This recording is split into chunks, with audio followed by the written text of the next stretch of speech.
Thus Love Betrays Us by Phyllis MacClennan. Originally published in the September 1972 issue of the Magazine of Fantasy and Science Fiction. The very next year it appeared in 3 Best Of anthologies. These were Best Science Fiction Stories of the Year, Second Annual Collection, the Best from Fantasy and Science Fiction 20th Series, and the 1973 Annual World's Best SF, which had a German translation in 1975 and Romanian in 1991. Read by Darrell T. Smith II for my channel, Quasar Spectra. Thus Love Betrays Us. It's a strange, sad, lonely world, is Deirdre, forever enshrouded in mists that never lift. There is no day or night. The same dim silvery light seeps always from the pewter sky, casting no shadows and annulling time. The thick, moist atmosphere blots up all sound and muffles the winds into faint-hearted breezes, hardly strong enough to sway the pendant branches of the black-barked trees that droop like widows weeping over graves, or rustle the transparent leaves that well from their stems like tears about to fall. Men have not encroached here. Perhaps they never will, but the planet has been charted and described, and research ships have landed. The first of them, the Magos, was lost with all hands elsewhere in the system. She stopped at Deirdre before she disappeared and left one man behind, a biologist, her sole survivor. He more than half mad when the search party found him. When the star, Selena, was first listed, the Magos was ordered to call there for a brief preliminary survey on its way to a more urgent task. Of the system's 7 worlds, only 1 showed life, and Alex Barthold was dropped off to investigate it while the ship made a routine evaluation of the other 6.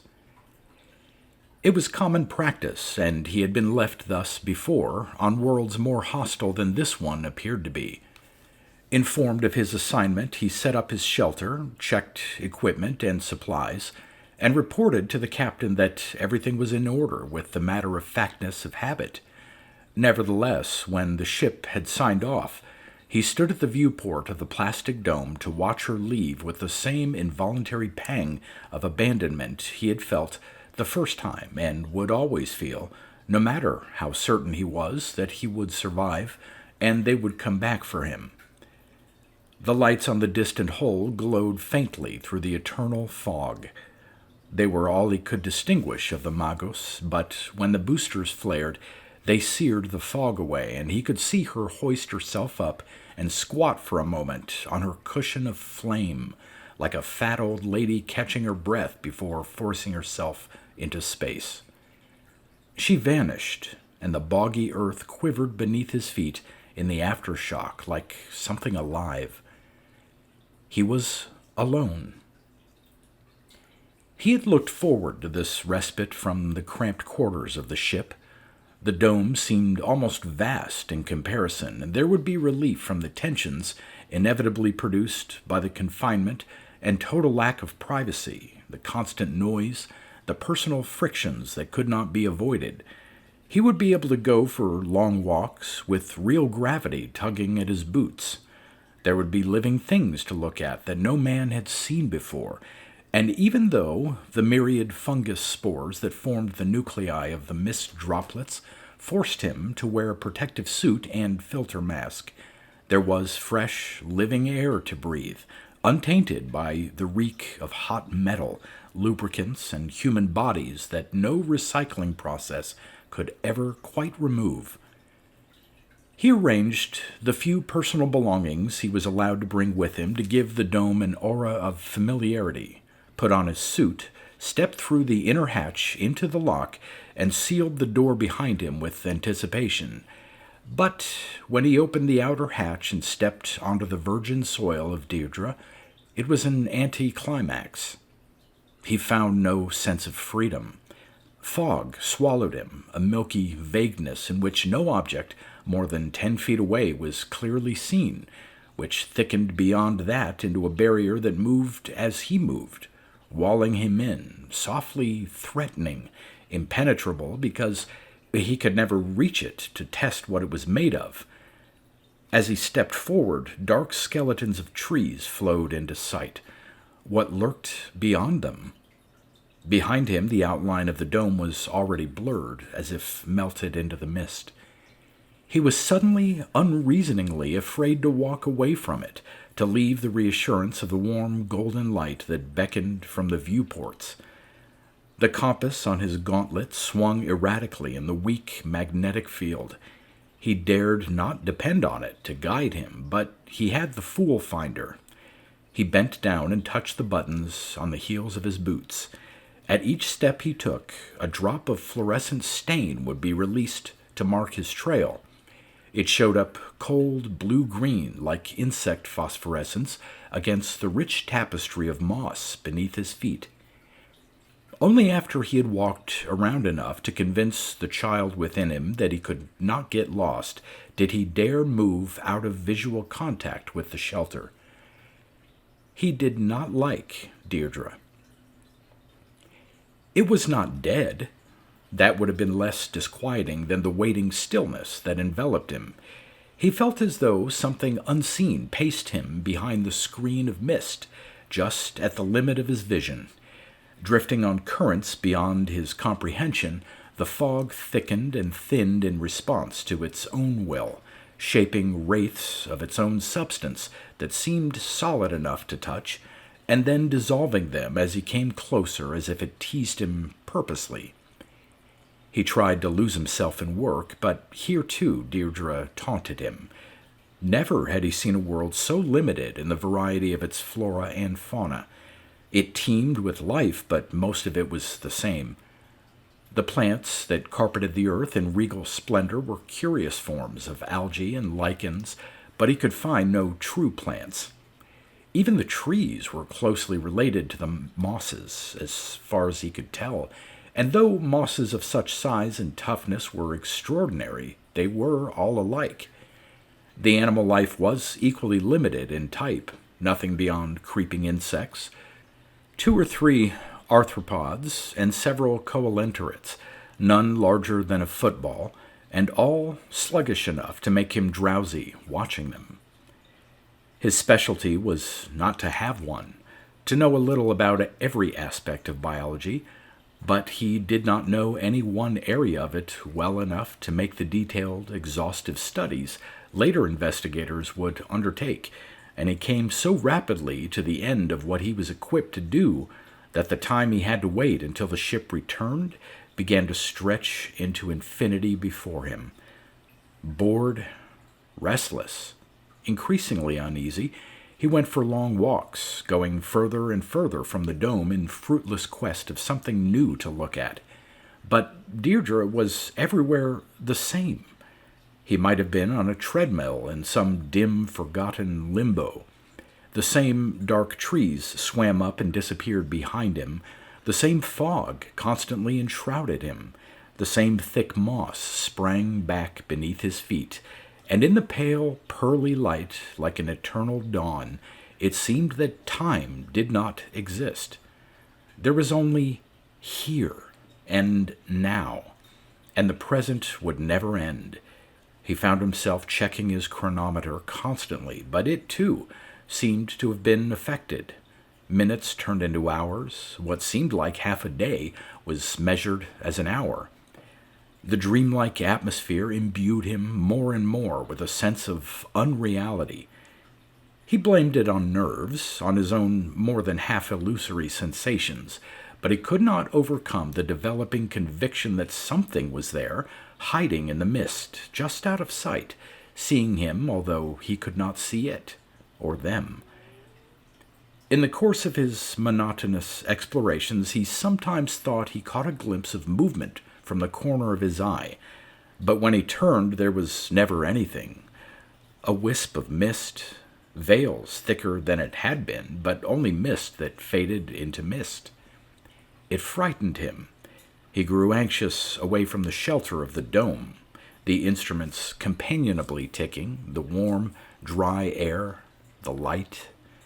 He ceased to venture out and sealed himself in against the ghost lines of Deirdre to wait for the Magus's return. It was too long. Why did she take so long? They could not have forgotten him.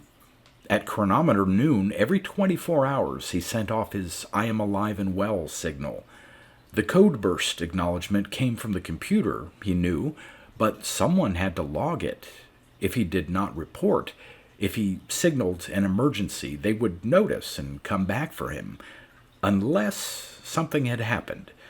The ship could be an empty shell, all her crew dead, wandering derelict among the stars. Or perhaps they had never meant to come back for him. Perhaps they had always meant to leave him here alone. There were supplies enough for 10 men. Why had they left so much? They always did. He knew that, but still. They had told him 10 days to 2 weeks. It was 10 days by the instruments, and no sign of the Magus, no word from her at all. They couldn't abandon him. He didn't really believe they would. Someone would come for him eventually, and though each time he signaled, he was tempted to sound a false emergency that would hurry them, the penalty for that was too severe to risk, as yet. It was too long. When at last the ship sent back no answer to his daily message, he was not surprised. He had known it wouldn't. He had felt it in his bones. Each day the chattering response had startled him more.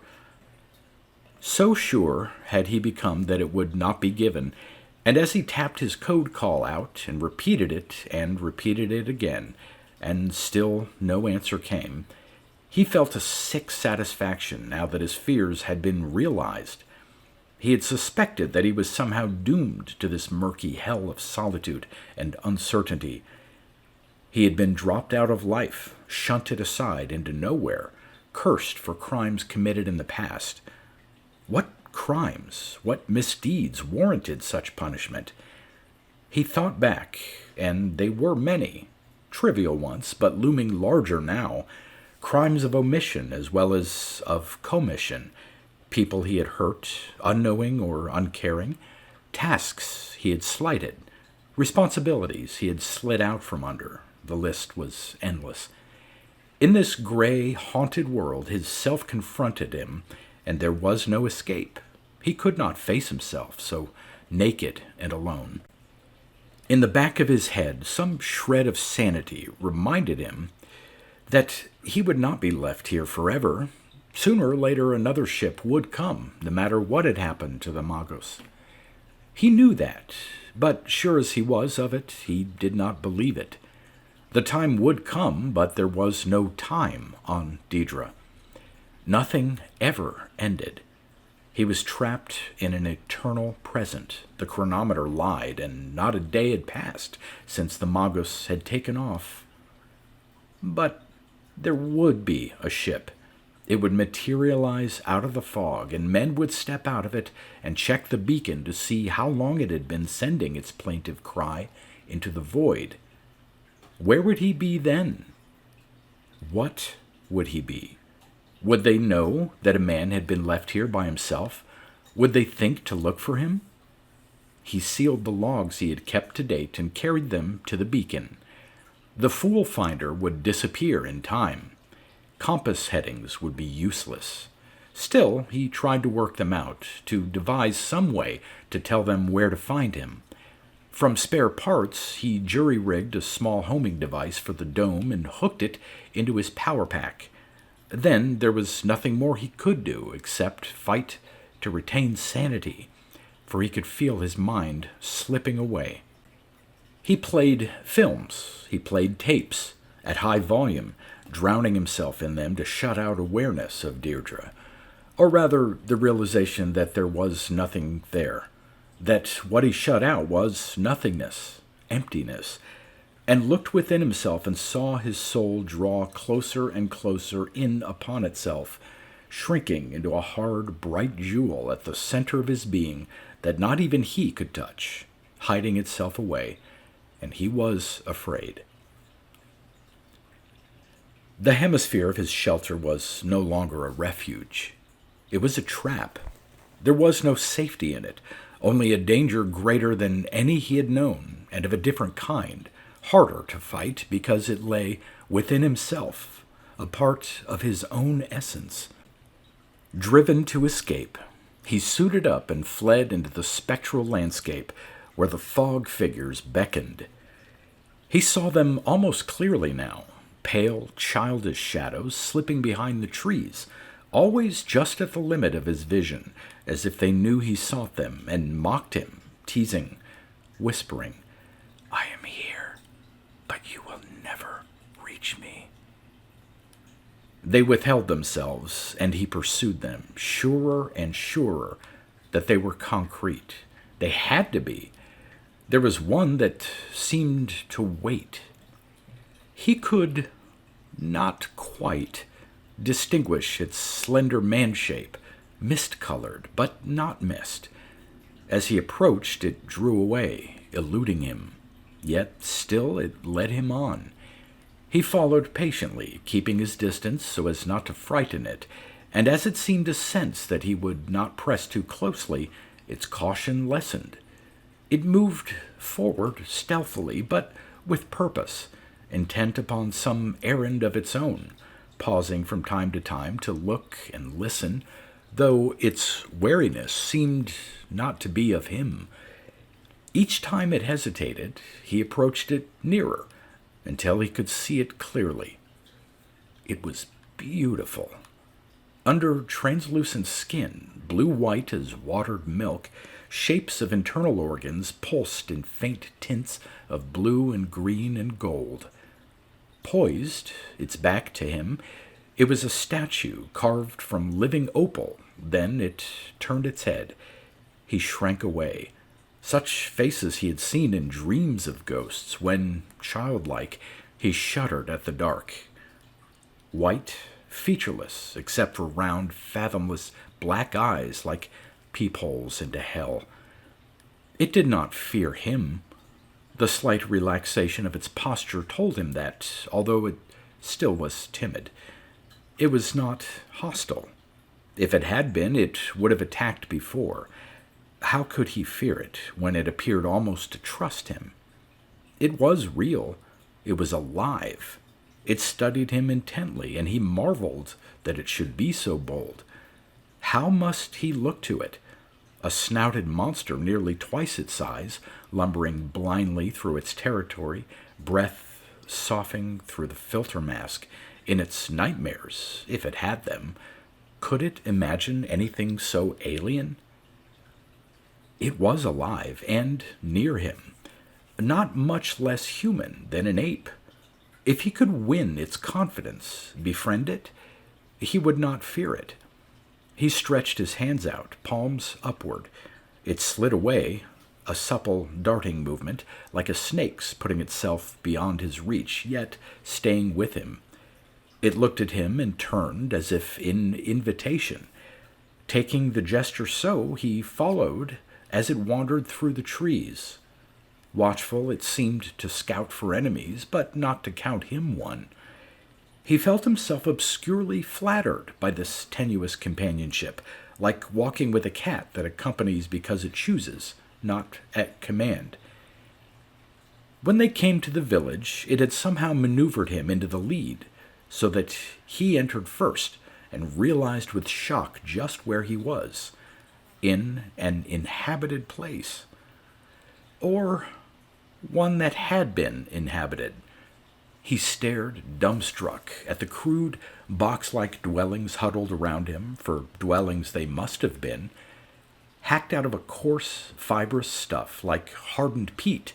They had doors, but no windows. He went into one of them and saw scattered on the floor objects designed for uses he could only guess at, and they were real. For a brief, panic-stricken moment, he had thought himself hallucinating, but these huts were no illusion. As material as his own familiar shelter, they had been constructed by sentients who knew the use of tools, but the builders were no longer there. Where had they gone, and why? When had they left? A lifetime ago, or only as he came? There was no way of knowing. The beings that had led him there stood waiting, as if impatient to go on. He followed once again, wondering where it wished to take him, until they came upon a wide depression in the ground like nothing he had seen before on Deirdre. Scattered pools of condensed moisture dimpled the moss, surrounded by a profusion of large bulbous lichens, quite unlike those he had already found and taken samples of. The Mist Child gathered some of these and ate, cramming food into a lipless mouth stretched like a seam across the empty face, continually glancing at the clouded edges of the clearing, as if it feared attack. Its suspicion was contagious. Alex found himself peering around, not knowing what he looked for, thinking of predators, and thus unprepared to see another man-thing hurl itself from among the trees upon its feeding victim. On impulse, he thrust himself between the attacker and its prey. It skidded to a stop and pulled back, snarling. As he advanced on it, it darted toward the trees, then whirled to face him. Something evil glittered in its paw. He had no choice now but to face it down. He raised both arms and roared. It bolted into the secret safety of the fog. Behind him, the creature he protected crouched huddled in upon itself, head buried in its arms, shivering like a dog expecting to be beaten. He bent and placed his hand upon its back, wanting to reassure it. It shrieked, in fear or pain, and oozed flat to the ground as if it deliquesced. What should he do? He dared not leave it. The enemy still watched. He could not see it, but he felt its hating eyes upon him. He waited. The mist thing sprawled, abandoned at his feet, a rag doll waiting to be painted and dressed into a semblance of humanity.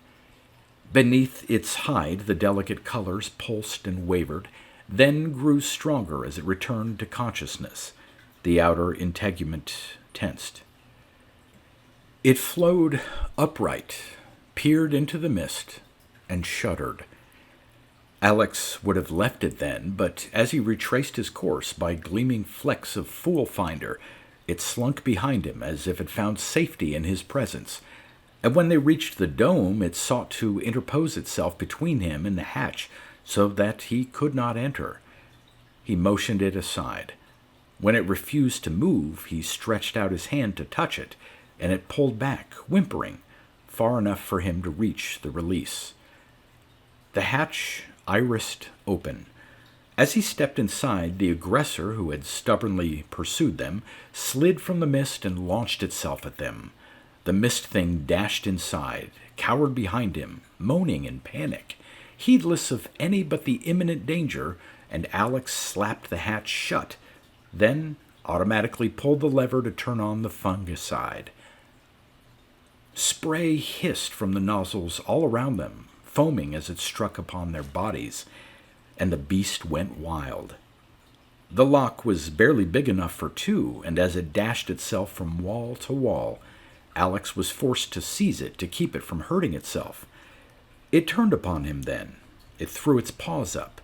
Tentacle digits furled back, and from the center of them, like an ugly flower, a long, sharp tooth flashed forth, serrated on the edges, wickedly pointed. They stood body to body, frozen an instant, human eyes and Deirdren locked on each other. The spray clicked off, and as if that were a signal, both relaxed. Alex sighed with relief. The thing was as slippery as wet glass. He could not have held it. Strong as an octopus, and if he had known about its hidden weapons, he would never have dared to touch it. As he stripped his suit off and draped it on the hooks, the mist thing pressed its back against the wall and watched, more curious than afraid. Either it was more intelligent than he had suspected, or he was too strange for it to fear him. In either case, now that it was inside and disinfected, he could not open the hatch to let it out without contaminating the lock again, and so he left it there, opened the inner seal, and stepped into the shelter to go about his business, such as it was. He logged the day's events, prepared his meal, and ate it, all the while conscious of another presence. Almost transparent, it slipped into the room, an incorporeal substance drifting along the wall like ectoplasm, not quite touching what it studied, lipless mouth half open as if it sniffed or tasted the unfamiliar atmosphere and new, pungent odors. The process of eating over, he slipped a reel of film into the viewer and settled back to watch it, but more to observe the reaction of his visitor. The sounds and the shifting patterns on the screen meant nothing to it. He could see that. But it coiled itself down onto the floor beside him, glancing from the viewer into his face and back, as if it sought some explanation. He hardly dared to hope, but there was nothing lost by trying. He turned the film off, waited a moment, then tapped himself on the chest. "Alex!" His throat was tight. The word came out half croak, half whisper. He tried again. "Alex," he repeated, pointing to himself, and "Cecine," it answered. They were friends. It was as simple and as natural as that, a relationship that grew from that first small seed of understanding and bound them together in a kind of sharing Alex did not attempt to analyze. There was no need. Cecine was there. Slowly, in halting steps, he learned to communicate with him. As language bound to sex identification, he thought of his outwardly genderless companion. He had no hope of ever reproducing the half-whispered, bubbling sounds made by the Deirdren, but Cecine picked up a smattering of galactic and enriched it constantly as Alex talked to him, and talk he did. In the unmeasured hours they passed together, he confided to this alien being things he had never told to anyone of his own kind, male or female. It listened patiently, deep eyes fixed on his, attentive, whether it knew the meaning of his words or not, and he felt that it did understand, that on an unspoken level it knew his loneliness and shared it, so that he was no longer by himself. Perhaps the love that grew in him for this inhuman creature was largely based on gratitude. How deep that gratitude was! To hear a voice not his own, pronouncing words that he had not invented, framing thoughts not his.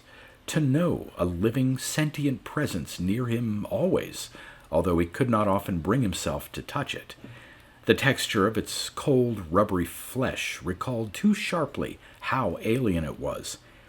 He did not wish to be reminded that it was not like him, but made of a different substance, born on a world of which he knew too little. He wanted to learn more, and Cecine tried to teach him, but much of what the mist child told him was as far beyond his comprehension as his own maunderings must have been to it. The pattern of life on Deirdre, as Cecine described it, baffled him. He wanted to go back to the village to observe and cross-check some of the apparently conflicting information given him. He could not even guess the level of intelligence. If he could meet others, he might be better able to judge, but Cecine refused to guide him there, telling him it was useless. "They're not there," he insisted. "You come, they go. They see. These marks." He pointed to the slight corrugations of the protective suit. "They think are many brands. You are one of those who do not stop to kill. It happens sometimes, but Cecine comes close when you do, so—" He imitated Alex collecting specimens. "You look at other things. You do not see Cecine. I look and I think that those are not brands on you. You have no brand at all. I know you may not kill, but those others do not know that, and they are afraid. Brand? Alex was puzzled. As in the film you showed me. But we are not like those beasts. We go by ourselves to the place at the time of branding, and we are not afraid when the oldest marks our skin with the water that burns. He held his arms out proudly for inspection. Alex had briefly noted the narrow sear and taken for granted it was the result of an accident. He examined it now with more care and saw with revulsion how the gelatinous tissue had been seared away in a deep groove, rough-edged and charred. That was done deliberately? But why? Cecine was surprised by his reaction. It is true I am not big, not strong. I am easy to kill, but... He groped to express a concept Alex had not taught him words for. Out of myself I made others like me. You understand? When that was done at the next time of branding, I went to the place. Now this mark says that I must kill, or one will kill me. You do not understand? It is so, with no brand at all. I may not kill, none may kill me. With many brands, so... He indicated that both arms would be striped from wrist to shoulder. I do not kill, none may kill me. But Cecine will not have many brands, he said, apparently resigned to the idea. At the next time, one will come to the oldest to show him this. He pointed to the scar. That he has cut from me, and the oldest will burn on his arm that he has killed this one. But why? Alex was horrified. To destroy life was repellent to him. He did it when he had to, for food if necessary, to collect specimens for research, in self-defense, if there were no other way, but to kill wantonly, merely for the record, as these people seemed to do, was an act that shocked him deeply. Cecine was clearly puzzled by his ignorance. It must be so. How else could it be? They stared at each other in silence, Alex aware as he had not been before of the gulf between them. Cecine tried to explain. He seemed to sense Alex's repugnance and to want to dispel it. It is good so, he urged him to believe. Those who have killed many times grow tired of the taste of death. They have no wish to kill, and none may kill them. Where they want to go, they go. What they want to do, they do. They lie down to sleep and know that they will awaken. They feed, and if another comes, they eat together. They need not run with the food sour inside them. They may be together with another, as Cecine is now with Alex. That is very good. Is it not so? Yes, it is so, Alex admitted. It was good to be together with Cecine, and he was touched and shyly pleased to hear the Deirdren say that it seemed good to him as well. It was a pleasure Cecine was not likely to survive to enjoy with one of his own kind, he realized. On their excursions to the feeding ground, he noted that Cecine grew increasingly less cautious, feeling himself secure in Alex's presence, and as his carelessness increased, Alex was compelled to be more watchful. He knew that they were spied on, that every time they left the dome, a hidden enemy trailed them, but never more than one, since only one could claim the brand Cecine bore. That one must be more brave or else more desperate than its fellows to risk the threat that Alex posed, and, like Cecine, it might someday conclude that threat was empty. If it should attack, he would be forced to kill it. He had no choice.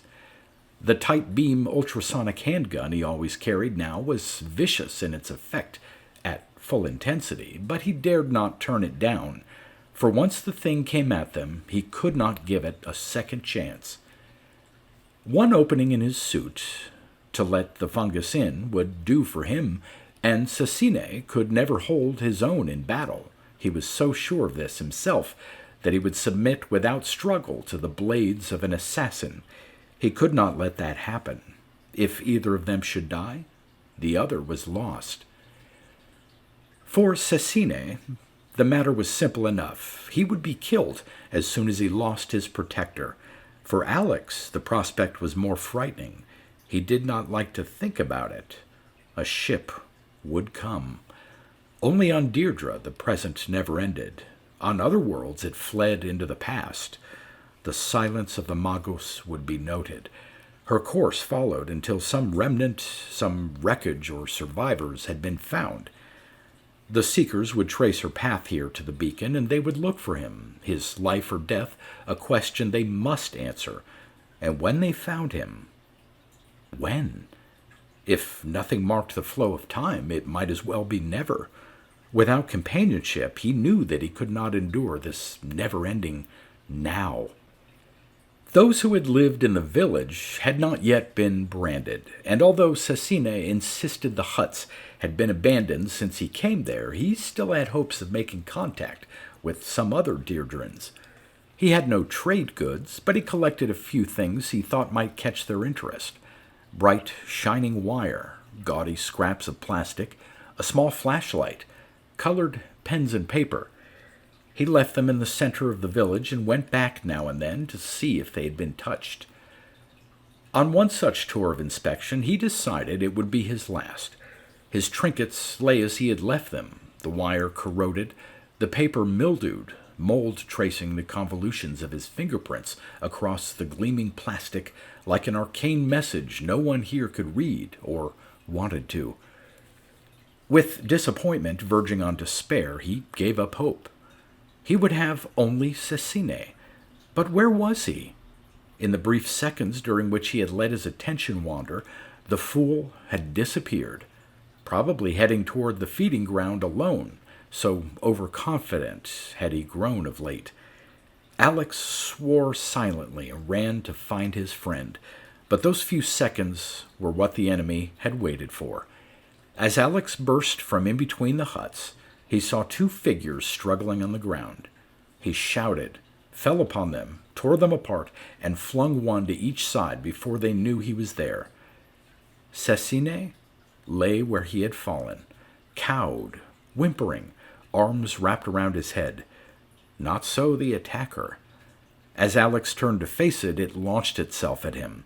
He saw it vividly as it hurtled toward him, the opal-hued translucence of its body, its outstretched arms, one branded to the shoulder, the other almost to the elbow, and the toothed daggers, deadly ivory, pointed at his chest.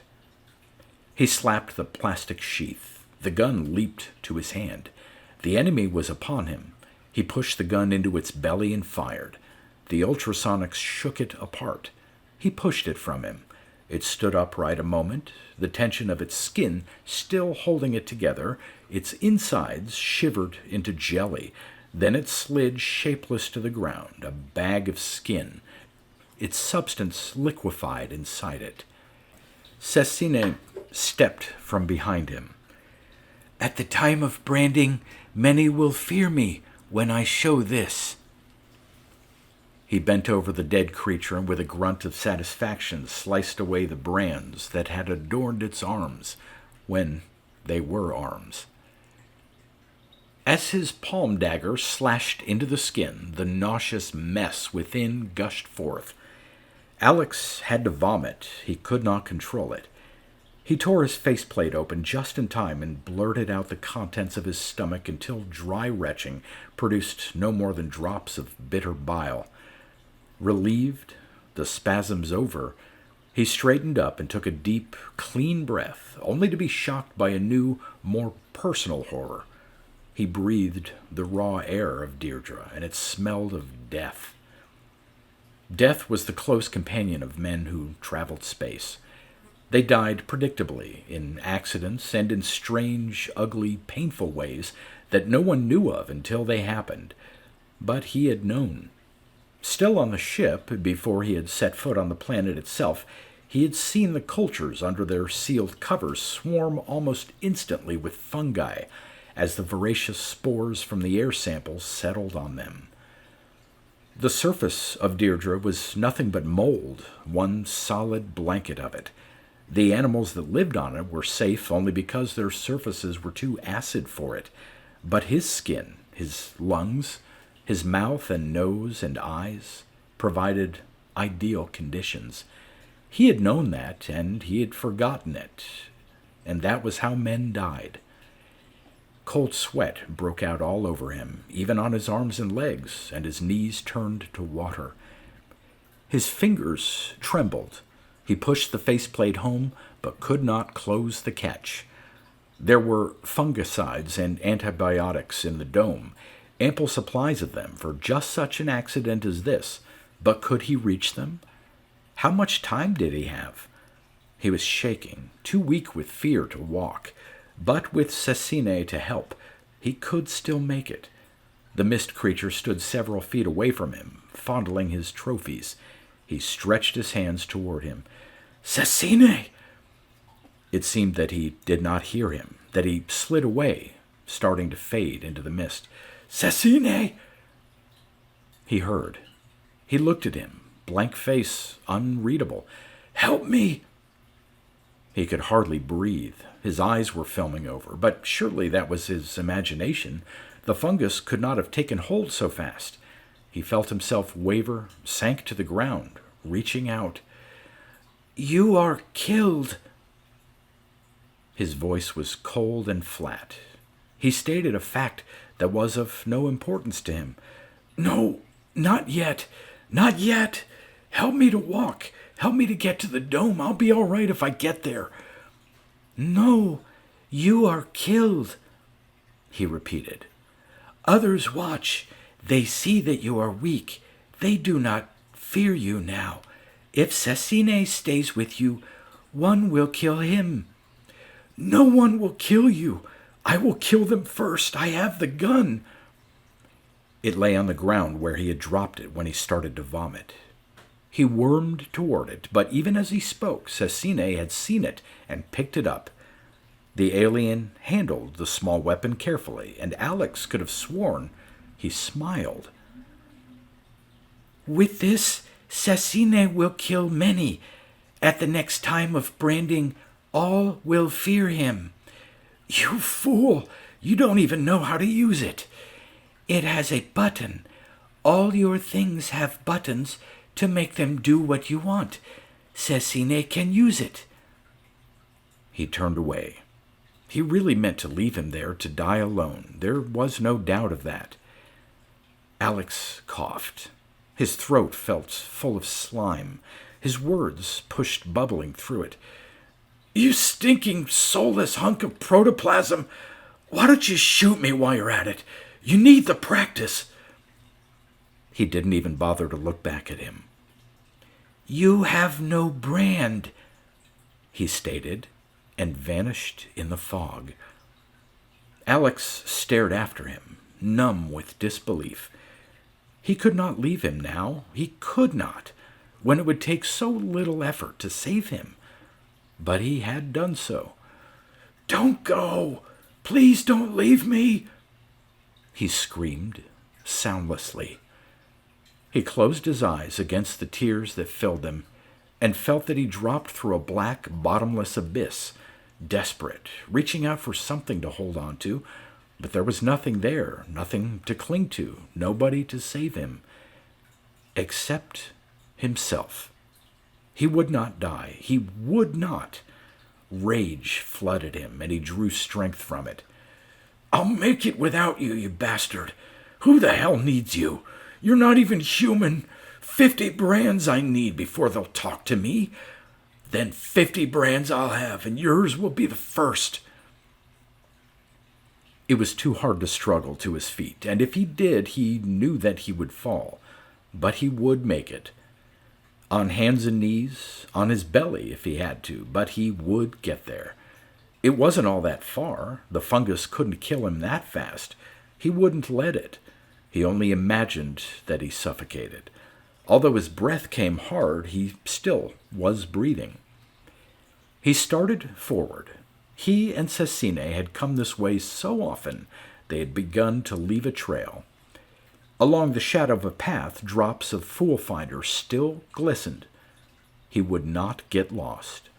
He crawled, and as he crawled, he talked sometimes to Cecine in his head, to remind himself that he had something still to live for, something that he must do.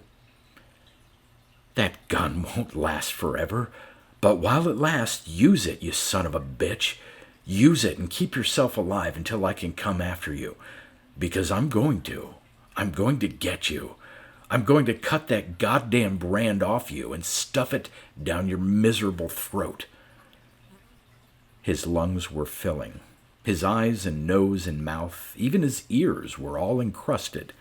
Sick and tired and aching everywhere, he sank flat to the ground to rest, and he was crying. The hot, salt tears cleared out his eyes and nose a little.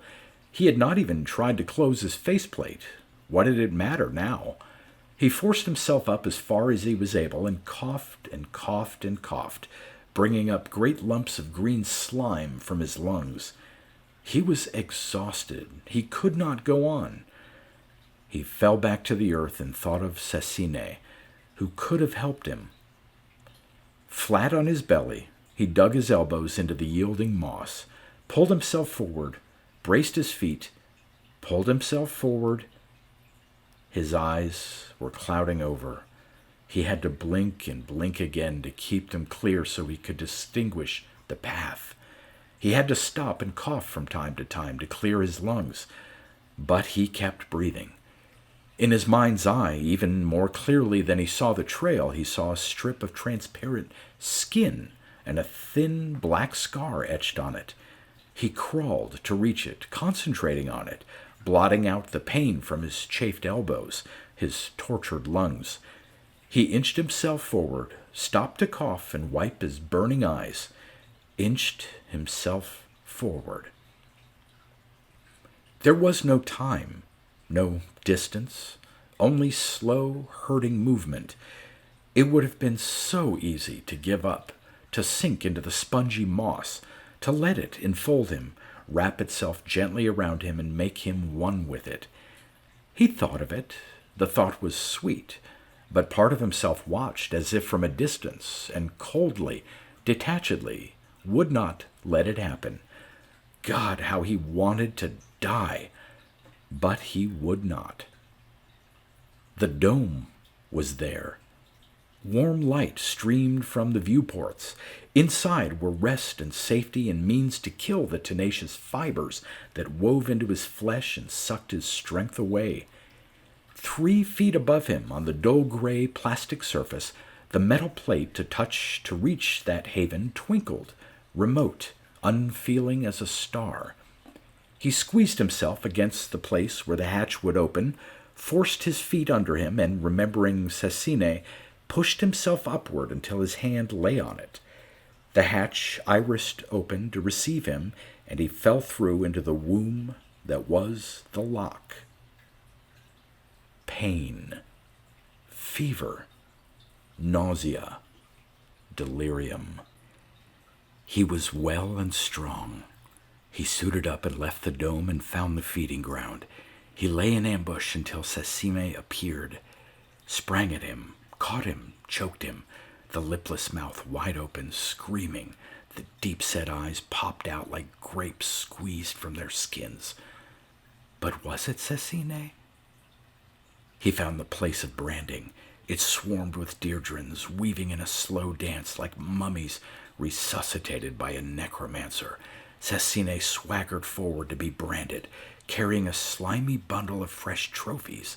As he stretched his arm out to be honored, Alex let fly at him with a needle gun, and from 1,000 tiny wounds, his inner stuff spewed out as he sank screaming to the ground. But was it Cecine? He found the village. Cecine sat in the central clearing, surrounded by smaller versions of himself, boasting of his exploits. Alex dragged him away, crushed the life from him as he screamed for mercy. But was it Cecine? They found him screaming in the dome, screaming and screaming. The medic who was with them listened to him for a while, then quietly disposed of the little heap of unspeakable things he found beneath the bunk. There was no need for anyone to know about them, he decided, especially not Alex.